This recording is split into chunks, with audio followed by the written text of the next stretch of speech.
नमस्कार दोस्तों, स्वागत है आप सभी का हमारे यूट्यूब चैनल में।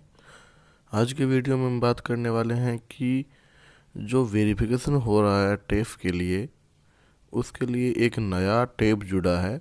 शाला दर्पण के जो स्टाफ लॉगिन की जो डिटेल्स है उसको देखने के लिए स्कूल लॉगिन और प्योर लॉगिन में, तो उसके संबंध में हम यहाँ बात करने वाले हैं। सबसे पहले हम यहाँ बात कर लेते हैं कि पहुँचे कैसे। स्कूल लॉगिन में आईडी पासवर्ड डाल के जैसे ही हम डैशबोर्ड पे पहुँचते हैं तो ये ऐसा इंटरफेस हमारे सामने आता है। यहाँ पर देखिए हम क्लिक करते हैं स्टाफ टैब पर। जैसे ही स्टाफ टैब पर क्लिक करेंगे तो एक नई डिटेल आपके सामने होगी, एम्प्लॉय आइडेंटिटी वेरिफिकेशन स्टेटस। यहाँ पर हम उन शिक्षकों का, जितने भी शिक्षक हमारे विद्यालय में कार्यरत है, यदि हम पीओ हैं तो जितने भी अधीनस्थ स्कूल हैं उनके जो सारे शिक्षक हैं उनका जो डाटा है वो यहाँ पर दिखाई देगा। देख लेते हैं, यहाँ पर क्लिक कर देते हैं। ये एक निर्देश है तो इसको भी देख लेते हैं। प्रत्येक अधिकारी कार्मिक का ईमेल, मोबाइल, आधार वेरिफिकेशन होना आवश्यक है। यह प्रोसेस कार्मिक अधिकारी द्वारा तय स्वयं किया जाना है। इसके लिए आवश्यक प्रोग्राम स्टाफ विंडो में दिया हुआ है।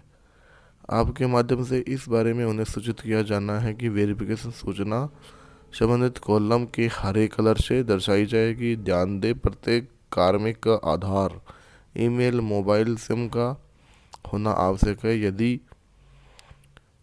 किसी कार्मिक का आधार ऑथेंटिक नहीं हो पा रहा है तो कार्मिक के आग्रह पर, मतलब कार्मिक यदि आग्रह करे तब कार्मिक के आग्रह पर नाम, जन्मतिथि, जेंडर सूचना जैसे कि आधार में दी हुई है।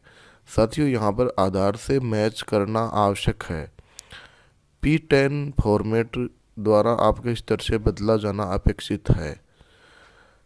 अगर P10 फॉर्मेट में कार्मिक का विवरण सही है तो कार्मिक स्तर से आधार कार्ड में आवश्यक परिवर्तन करवाया जाना अपेक्षित है। तो साथियों, इस लाइन का मतलब ये है कि यदि फॉर्म नंबर 10 में आपकी सूचना सही है और आधार कार्ड में गलत है तो आप आधार केंद्र पे जाके उसको सही करवाएं, और यदि आधार में सही है और फॉर्म नंबर 10 में गलत है तो पीओ से आग्रह करें कि वो इसको सुधार करे।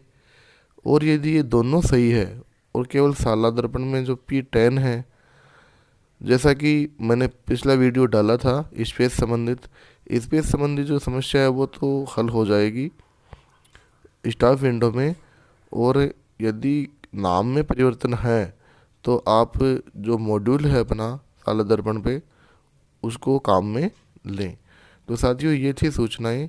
अब हम देख लेते हैं कि वेरिफिकेशन का जो ऑथेंटिकेशन है वो किस प्रकार यहाँ पर दिखाई देगा। साथियों, ऊपर यहाँ पर जो कार्मिक है उनके नाम दिखाई दे रहे हैं और पहले मोबाइल नंबर, मोबाइल वेरिफिकेशन दिखाया है। यहाँ पर देखिए दोनों ग्रीन कलर के टेप हैं, इसका मतलब उन दोनों का मोबाइल वेरीफाई है। उसके बाद में हम बात करते हैं ईमेल की, तो ईमेल में दोनों रेड कलर से दिखाए गए हैं, इसका मतलब ईमेल वेरीफाई नहीं है। उसके बाद में आधार, तो आधार में भी दोनों रेड कलर से दिखाए गए हैं, तो यहाँ पर आधार भी वेरीफाई नहीं है। इन कार्मिकों को आवश्यकता है कि वो पहले तो अपने ईमेल वेरीफाई करें और ईमेल वेरीफाई करके जो आधार है उसका प्रपत्र 10 से मैच करवाएं। यदि प्रपत्र 10 में आधार सही है तो आधार केंद्र पे जाके उसको सही करवाएं। तो साथियों, ये थी सूचना वेरिफिकेशन के संबंध में। मिलते हैं अगले वीडियो में। जय हिंद।